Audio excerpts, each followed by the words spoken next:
Gee whiz. I'm almost like a guy at his own funeral. It's essential that you be there, but they don't expect much out of you. General Rapp, General Rain, General Craig, Colonel Collins, and especially my fellow honorees, General Gregg and Carl McNair. We were looking forward to be with him today, and I'll talk a little bit about that in just a minute. And to the other general officers, SESs, distinguished and protected the class of 2015. I cannot tell you, Ruth, how an honor it is for me to be here. When General Wes Craig called me, he caught me on the 9th hole of the Army-Navy Club, and I thought he was a process server trying to find me. Those of us who have been around and sat on boards understand the first thing you do when you sit on the board is make sure you got your directors and officers' liability insurance up to date. Because there's always guys that think that you've done something wrong, and in our society, we are very litigious from that. So then when he told me that you guys had done this, my first reaction was, you guys have got a weird sense of humor. But other than that, I want you to know that my family and I, we're deeply honored, and my wife, Sandra, is here with us, and our daughter, Catherine. And one little tidbit that you will find is that when Catherine graduated from journalism school at University of Georgia a few years ago, she was over at Dothan, Alabama, and the commanding general over there was Carl McNair. So Carl McNair thinks more of my daughter than he does of me, and we've served an awful lot together on that particular point. The most important thing that I think, and we've got two other gentlemen in the area, he's not here, Lieutenant General Arthur Gregg, a real icon in our world. Art is the guy that nominated me for this. And we have Major General Robert Gaskell, who is a former deputy commandant of the Army War College, been my mentor since I was a corporal. And he is here today. And Bob, I want to thank you for making the trip up and being a part of this ceremony. It's very, very kind of you. So Sandy and Catherine and I, we're just pleased to be with you. And we thank you for your attendance and sharing with us in this particular moment. And as I look at this and really understand the significance of this award, I have a point that I want to reflect a little bit. I'm with such distinguished fellow honorees as General Gregg, General McNair, and Colonel Greg Camp. It's a real treat, as you would expect. These honorees are great soldiers and Marine, I would say, sir, to you. And they have made an outstanding contribution to our nation, and they serve with great distinction. So we're all in really great company to be here today.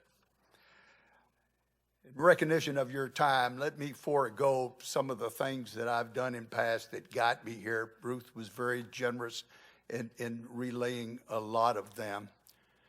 But I do say that when I came out and turned the uniform off, I'd made most senior guy in the procurement world at the time. And the question was, hey, I know I made it there. Could I do it again in the civilian world? And then you get to working and you come in with things that are about you that the military teaches you. I remember one time I was in Dianne Feinstein's house at a fundraiser, and I made a comment to a lady, and quite often said, I've spent some time in the military. And she says, yes, I know. I said, well, how do you know? She says, your shoes are shine and you've got clear eyes. Okay, maybe that was a criteria that I didn't recognize along the way, but at least I found out that the ethic that we take for granted is really that ethic that is used in the civilian world that makes you as a standout. So in the next few minutes that I have, let indulge an old soldier because I'm on the platform, and let me just give you a couple of pieces of advice to the class of 2015. You're all superstars or you wouldn't be in this room. You're all going to go on to do bigger and better things. And there's a couple of things, and time will not permit me to detail why I'm making these two suggestions to you. But there is a reason to have each one of them, and I believe it very strongly. When you get the opportunity later on to put together staffs that will work for you, the tendency will be for you to identify with people that are just like you. See one of us. And I suggest to you that there's another idea out there that you need to develop diversity.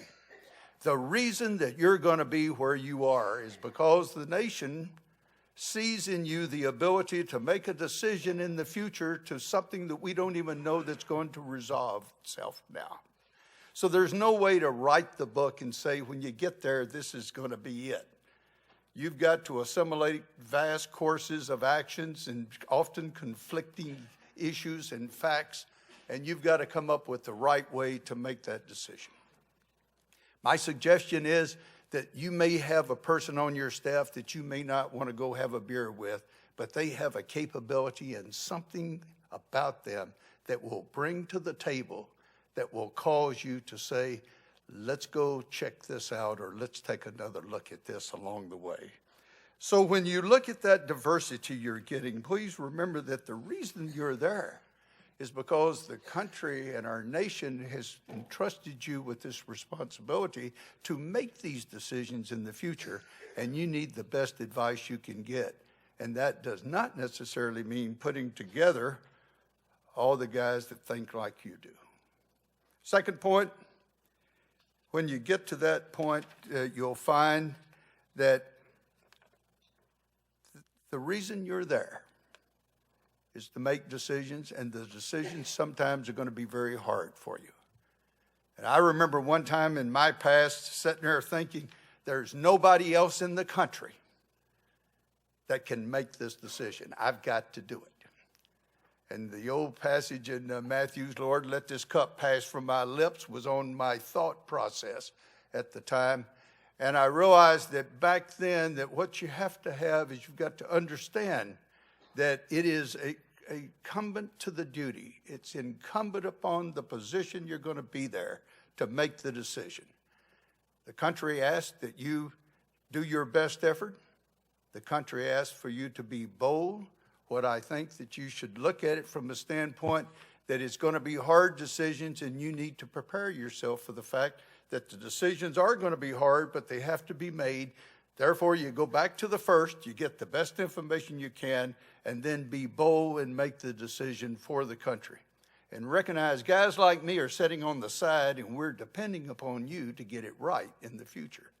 Thank you for this award. Thank you for being here. I'm honored to be with my fellow attendees, and I wish you the very best.